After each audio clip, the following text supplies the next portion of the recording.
ബ്രസീലിലെ സാവോപോളോയിലുള്ള ഒരു സാധാരണ ചേരിപ്രദേശത്ത് ജനിച്ച് ഒരിത്തിരി മെഴുകുതിരി വെട്ടത്തിൽ പഠിച്ചു വളർന്ന ഒരു പയ്യനെക്കുറിച്ച് പറഞ്ഞു. ദാരിദ്ര്യം വേട്ടയാടിയ ബാല്യം.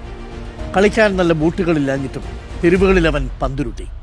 ഒടുവിൽ തന്റെ പ്രതിഭ കൊണ്ട് മാത്രം ലോക ഫുട്ബോളിന്റെ നെറുകയിലേക്ക് അവൻ നടന്നു കയറി. അവനാണ് നെയ്മർ ജൂനിയർ. കരിയറിലുടനീളം കടുത്ത ഫൗളുകളും ഗുരുതരമായ പരിക്കുകളും അവനെ വേട്ടയാടി. പരീക്ഷണങ്ങൾ തുടർന്നുകൊണ്ടേയിരുന്നു. വിമർശകർ പലപ്പോഴും അവന്റെ കരിയർ അവസാനിച്ചു എന്ന് എഴുതി തള്ളി.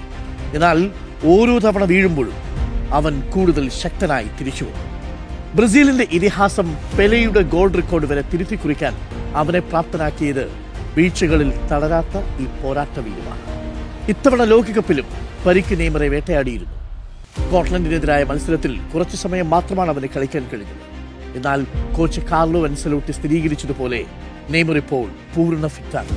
ലോകകപ്പിന്റെ ആവേശം നിറഞ്ഞ പ്രീ ക്വാർട്ടർ മത്സരത്തിൽ ബ്രസീൽ നാളെ പുലർച്ചെയോടെ നോർവേയെ നേരിടുമ്പോൾ ആരാധകർ ഒന്നടങ്കം കാത്തിരിക്കുന്നത് ആ മാന്ത്രികന്റെ മാസ്മരിക ചുവടുകൾക്കായിട്ടാണ്.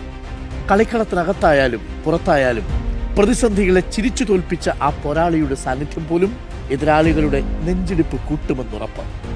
ജീവിതം നിങ്ങളെ എത്ര തവണ താഴേക്ക് വീഴ്ത്തിയാലും അതിനേക്കാൾ കരുത്തോടെ എഴുന്നേറ്റ് നിൽക്കണമെന്ന സന്ദേശമാണ് നെയ്മറിന്റെ ജീവിതം നൽകുന്നത്.